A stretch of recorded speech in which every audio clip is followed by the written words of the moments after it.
Hey guys, Astro here, back in a video, and today I'm going to be telling you all what my idea of the next Mistful Crimson Morning update is. Now, if you have not seen, they released a teaser of Starved Squidward. Now, I'm going to be putting out Starved Squidward's backstory. This is completely made up. It's probably going to be entirely different from the devs. But yeah, if you do enjoy, don't forget to like and subscribe, and never know, I might make more backstories for Friday Night Funky and CreepyPasta characters that no one's heard of before. But yeah, I'll show you the teaser that's been uploaded now, and then we'll get right on into the story. Tonight we rehearse for the greatest concert to ever be held, Crustacean. A symphony unmatched by even Neptune himself. And you've got the leading role. Won't you join me?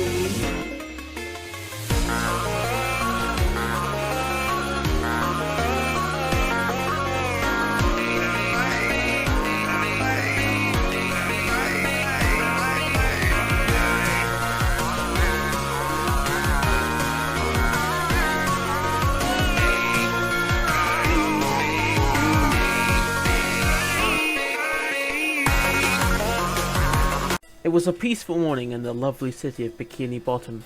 Our lovable and stressed squid was on his way home from the Krusty Krab.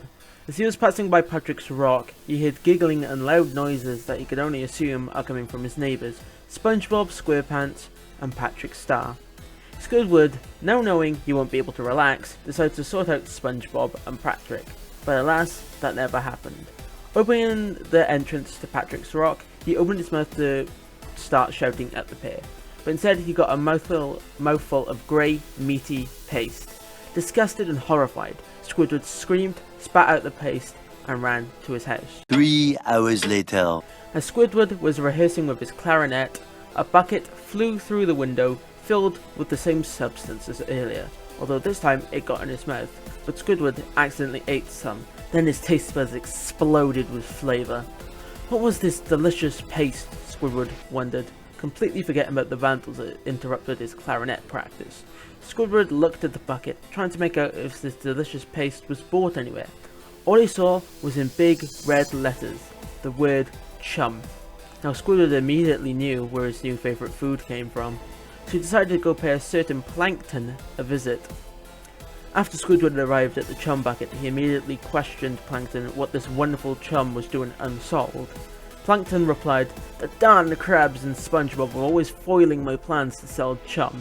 Squidward then had an idea, so he proposed to Plankton his plan. Squidward would get rid of Mr. Krabs and SpongeBob in return for a lifetime supply of chum. Plankton agreed. After a few hours, Squidward had done his deed. He hadn't killed him, no, he had merely kept SpongeBob in his cellar. Because if Mr. Krabs did not have a fry cook, then that meant no Krabby Patties for anyone. As of right now, Plankton's business was booming. Squidward decided to taste the chum he oh so rightfully had earned, but was disgusted when it tasted like a load of kelp, so Squidward decided to have a word with Plankton. After interrogating Plankton for what the chum actually was, Squidward had an idea. Since chum was the remains of different fish and sea animals, he decided he would make his own chum, and it involved SpongeBob.